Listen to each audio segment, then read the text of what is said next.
tubona sico gihembo oya oya nidukomeza ngo dushikame duhagarare kigabo turwane n'umwanzi yego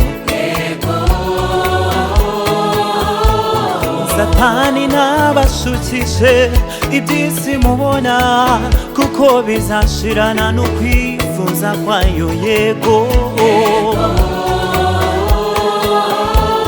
imigisha tubona ubu sico gihembo cyacu oya nidukomeza ngo dushikame duhagarare kigabo turwane n'umwanzi yego Satani nabashukishe iby'isi mubona kuko bizashirana n'ukwifuza kwayo yego hari igihembo kimwe gusa twasezeranijwe ubugingo hariho igihembo kimwe gusa hari igihembo kimwe gusa twasezeranijwe ngaho mwihangane mushikame tuzabona igihembo cyacu dukomeze tugendere dutsinde ibigeragezo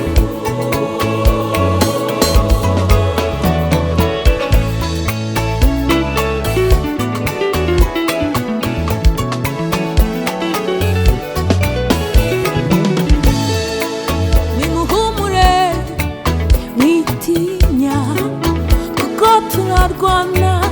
idutsindwa turatera ibipfunsi niduhusha turasiganwa si nk'abatazi abajya dufite umugaba w'ingabo ni Yesu Kristo aturangaje imbere nidutsindwa nimuhumure nimukomere nimuhumure nimukomere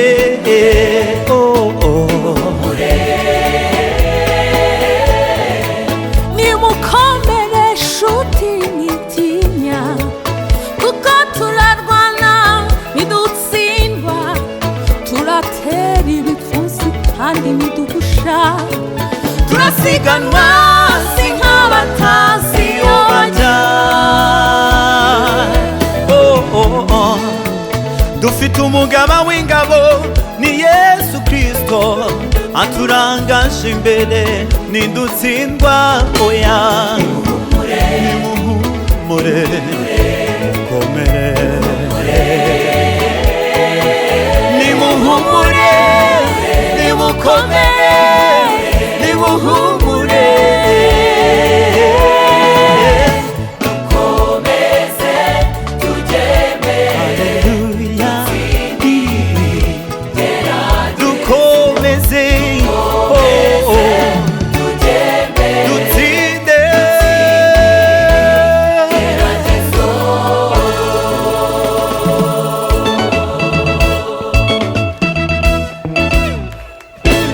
umuhate wacu uza ku mwami nitutagwisari tuzagororerwa umuhate wacu